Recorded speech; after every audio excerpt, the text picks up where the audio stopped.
Today we are fitting our reverse camera. This is the camera for the Mark IV Golf. The nice bit about this, guys, is it actually fits exactly where the number plate light is. You can see it's lovely in there, guys. You can see it doesn't obstruct anything. It actually looks stock. Reverse. Boom. There you go. What's up, guys? Hope you're keeping well. Welcome back to another video and another cheap and cheerful mod. Now this one obviously might not work with every car, you know, every Mark IV, because you need the supporting head unit to make it work. But today we are fitting our reverse camera in. Sorry about the mess in here, guys. As you can see, there's tools and all sorts of stuff from these other jobs I've been doing. But anyway, yeah, I've got this rear view camera for the Golf. Now the reason it's taken me so long to fit this thing, guys, is because I've all my audio that was in the back, I'd have to have removed all my amps and subs and everything to fit this, because I did actually leave wiring for this rear view camera when I built my car back in 2016 2017. So, you know, now that I've taken out all that stuff, the subs, and put that little sub, and I've got access to all this wiring for this rear reverse camera. So yeah, finally we can actually fit it. Now the best part about this, guys, is I actually bought another one, an older one, which was like, it was a tiny ugly looking camera which I'd have to put in an awkward place, which would kind of also look out of place. Whereas with this is the camera for the Mark IV Golf. So the nice bit about this, guys, is it actually fits exactly where the number plate light is. So it won't look out of place. It's kind of, you know, uniform. It's, you know, the same size, hopefully. And it's also got the LED light, so I won't be missing one light, if you know what I mean. By fitting this camera, it's like a 2-in-1, so win-win situation. The only thing I'm looking at here is the wiring, and I think we're gonna have to wire these separate. So this is gonna have to go to our number plate lights, you know, this with a positive and negative, and this is the other bit of wiring, which is this stuff, is gonna have to go to our I think there's the power source and the video source.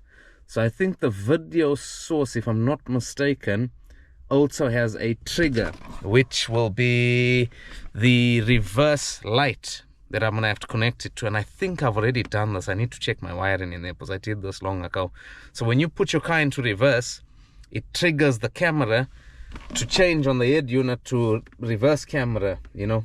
So yeah, I'm gonna have to have a look at that, but we'll go get around the wiring once I'm in there in the rear of the car.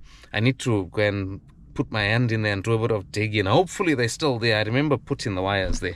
So anyway, yeah, that's the video, guys. I'll get started with that, hopefully. Right, let me do some digging now and see if we actually have our wires. Now, if I can remember correctly, I ran my wires from my head unit somewhere down here. Now I can see this is disconnected, which is the boot lamp, but if I'm not mistaken, there should be some hidden treasure, and there sure is, guys. So that is my video output, and I think this is my trigger, which I need to put onto the reverse light, which I'm assuming is the one that's in there, I think. So yeah, it looks like it's all here. It's just now, how do I get the wires from there to underneath there, you know what I mean? And that's where, I don't know if I'm gonna have to take this rear bumper off or what. I don't want to, but I might have to. But anyway, let me do those investigations, and yeah, I'll catch up with you guys once I've worked that out. Right, guys, we have made some headway. I just had to take my head unit out to double check that the reverse camera plug was plugged in, because I wasn't getting any signal. And it turns out that I had it in the wrong port, because back camera is on like brown or something. Obviously I'm using a Pioneer head unit, as you can see. Sorry about my finger there. It is a Pioneer, I think, is it DA120? I'll put the exact specs of it so you guys know what head unit that is. And yeah, what I managed to do, guys, I managed to find our reverse trigger, which is our reverse light, which is that one, and the cable for that is this blue and black one. So what I did is put the car in reverse, obviously, turn the ignition on, yeah, and just a tester off my fuse box here, which has a negative on there, so I know that that is our reverse pulse. If I take it out of gear, let's just double check.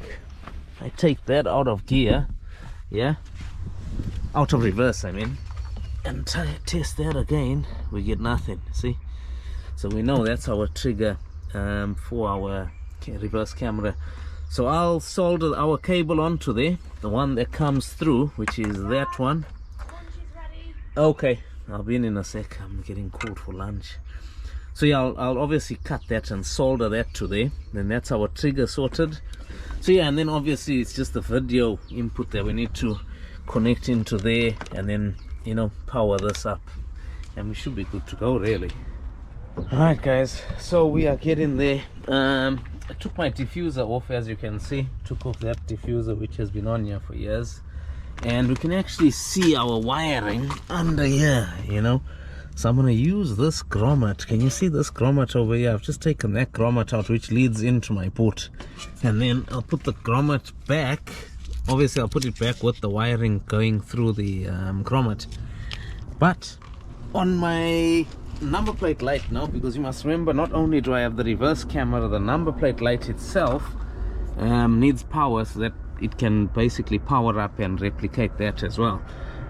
So this came with these LED lights. They come with the light obviously, and some like mini transformers. So what I'm going to do is actually snip these wires, yeah, and use these wires, because they already have the plug-in point for this.